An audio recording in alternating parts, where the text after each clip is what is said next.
Thanks, Mr. Chairman. Thanks to you and my colleagues on both sides of the aisle for a bipartisan package, which I think befits the work of this committee, whatever our differences may be on other issues, and whatever our complaints about the VA. As you know, I have more than a few. I think we have really sought to work together in a very bipartisan way. And I think it's important for veterans and advocates to know that we're still capable of coming together in good faith to advance ideas and legislation on their behalf. And it's tough to operate business as usual, but we have an obligation still to serve our veterans. And today I'm particularly proud to advance the Service Members and Veterans Empowerment and Support Act of 2025. This bipartisan legislation of mine with Senator Murkowski would eliminate bureaucratic hurdles for military sexual trauma victims and survivors who apply for VA disability benefits, and it would afford to those survivors a stronger voice in filing claims while also expanding access to the treatment that they need. They've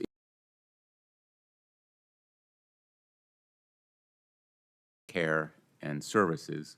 They should have access to every tool needed to heal from their sexual assault trauma.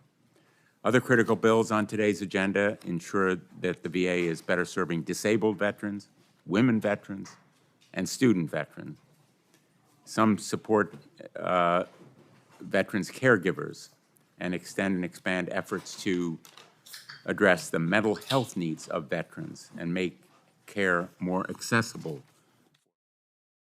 Very, very important goals. In addition to addressing costs, I recognize that some of these bills will need additional changes, both technical and substantive, as they advance through the legislative process. The chairman and I have worked closely together for many years and will continue to do so. We continue to hear from VA clinicians and veterans across the country experiencing cuts and delays due to the Secretary's ongoing, frankly, haphazard, disastrous policies for VA employees and facilities. And in that connection, I'd like to put into the record a article that appeared in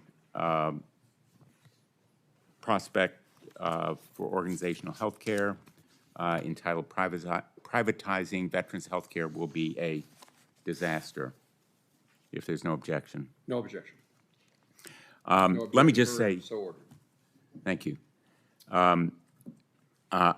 After we convene, after recess, I plan to introduce legislation to safeguard and expand VA's capacity to provide high-quality, accessible care to all veterans with all kinds of needs, and I hope the chairman and I can work together in that effort.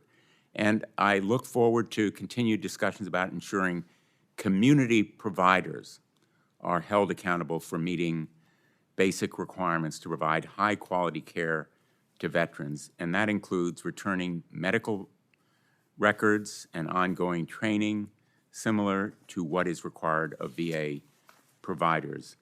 The first item on our agenda is one that I am going to support for purposes of the votes today, but it needs continued work. It's the Access Act of 2025, Senate 275.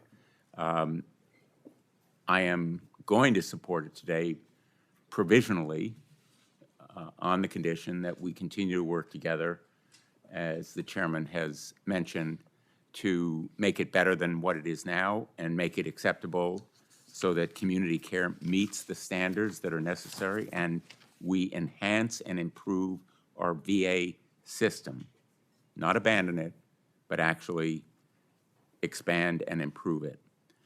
As we work in a bipartisan way to improve access to quality care for veterans in the community, it's essential that we do the same for care provided by the VA, which has been so essential to our sons, mine, and daughters, and our parents and others who have depended on the VA being the gold standard, which it truly has been for so many veterans, the gold standard, world-class care that we need to preserve and enhance. Thank you, Mr. Chairman.